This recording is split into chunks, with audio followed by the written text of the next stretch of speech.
Hey everybody, it's Miss Kathy from the Merrimack Public Library. Thanks for tuning in for another Elementary Explorers. So today we are going to be testing whether things sink or float.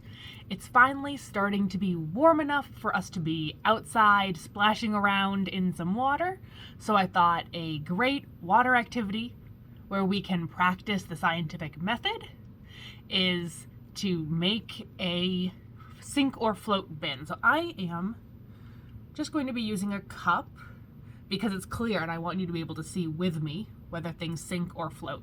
You could use a mug or a bowl or a clear shoebox. I mean, anything that is going to be watertight, meaning when you fill it with water, it's not going to leak out from anywhere.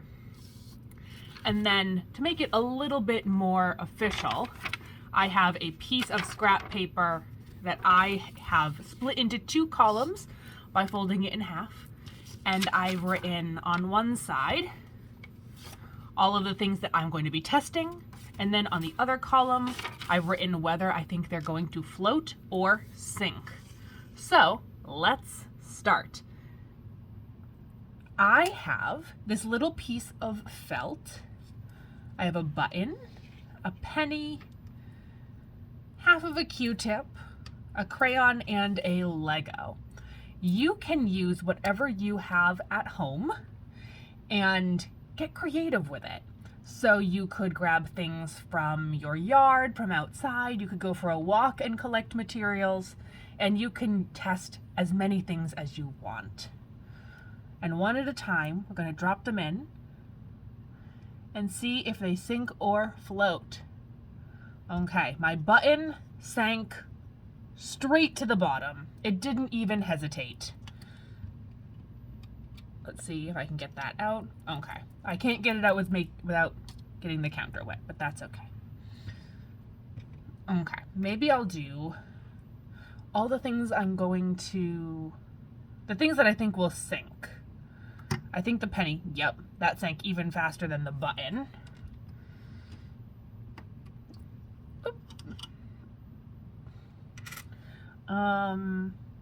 I think the crayon is gonna sink. Yep, that sank a little slower than the penny, but it still sank. But then I'm not sure about the Lego because it's wide and flat, which means that it has a lot of surface area. So I'm wondering if this will float when other Lego shapes might sink. Okay. That one is floating.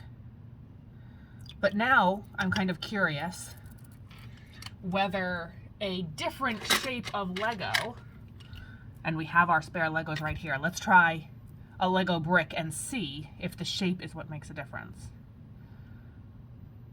Oh, that is also floating, but I did put it closed side down like a boat. What if we put it closed side up? Okay, it is still floating, so I was wrong about that one. What else do we need to test?